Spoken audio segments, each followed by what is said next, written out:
My people on this Real Talk Monday, I am Uncle Jack Jack. What can we talk about? Well, since it's Black History Month, you know what I'm saying, the second day of February, I just thought of right, man, the whole month of February, man, on Monday, I'm going to do my Real Talk Mondays on Black History. All right. It's a lot of stuff that they ain't putting in books for history. Like schools. Schools talk about the same people all the time. No different since we was little kids. Martin Luther King, Rosa Parks, Harriet Tubman, Frederick Douglass. That's it. All four people. Then they only talk about two inventors that's black. Garrett Morgan and Madam C.J. Walker. That's it. It's way more black inventors than that, and it's way more black people in history that made an impact on black history than those other four people that I just said and the other two inventors that I just said. Way more black people, man. But I tell people to talk to they moms, they big mamas, they big daddies, they grandpas, they grandmas, whatever y'all call them, man. Talk to them, man, because that is history. And you need to get the history before that history passes away because they lived it. Some people just live through the recession and depression, but if you got a fortunate big daddy or big mama that's 90 plus, they live some of that stuff, man. You feel me? So for the whole month of February on Mondays, I'm gonna give y'all a little insight of real deal stories that was told to me down the line, man. Because let's just face it, man.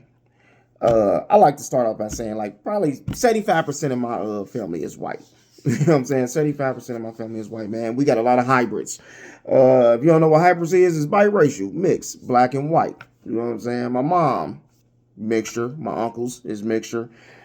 My uncle probably looking at this video now like, go ahead, nephew. You feel me? A little insight though. White people. Black people do not like to be called African American. You know what I'm saying? It sounds racist. It's cool to say black. Black people don't go around saying, hey man, I got a Caucasian friend, because that sounds like a seasoning. That sounds like you go to a restaurant like, hey yo, my man, you got any more Caucasian? You feel me? We don't like that, man. It's okay to say black, just like black people, it's okay to say white. Well, I mean, we say white anyway, but white people, black people do not like to be called African American. It sounds racist.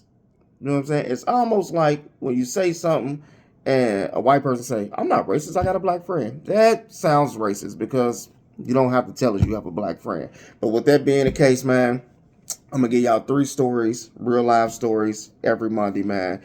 A little piece of black history.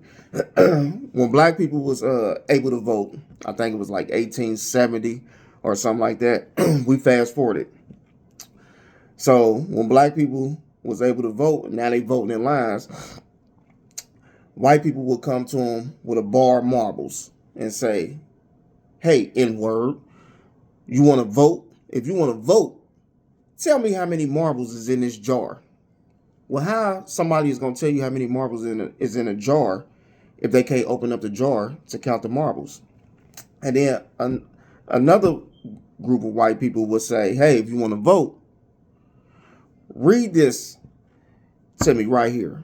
But half the time, the white people didn't know how to read the stuff they was asking the black people to know how to read. Because let's face it, it is stupid people in the world today, right? We fast forwarded.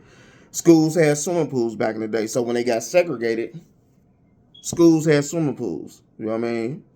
Predominantly the white schools. So black people had to go to the schools when they got segregated. For people who don't know what segregated mean, look it up. Uncle Jack Jack ain't got that much time.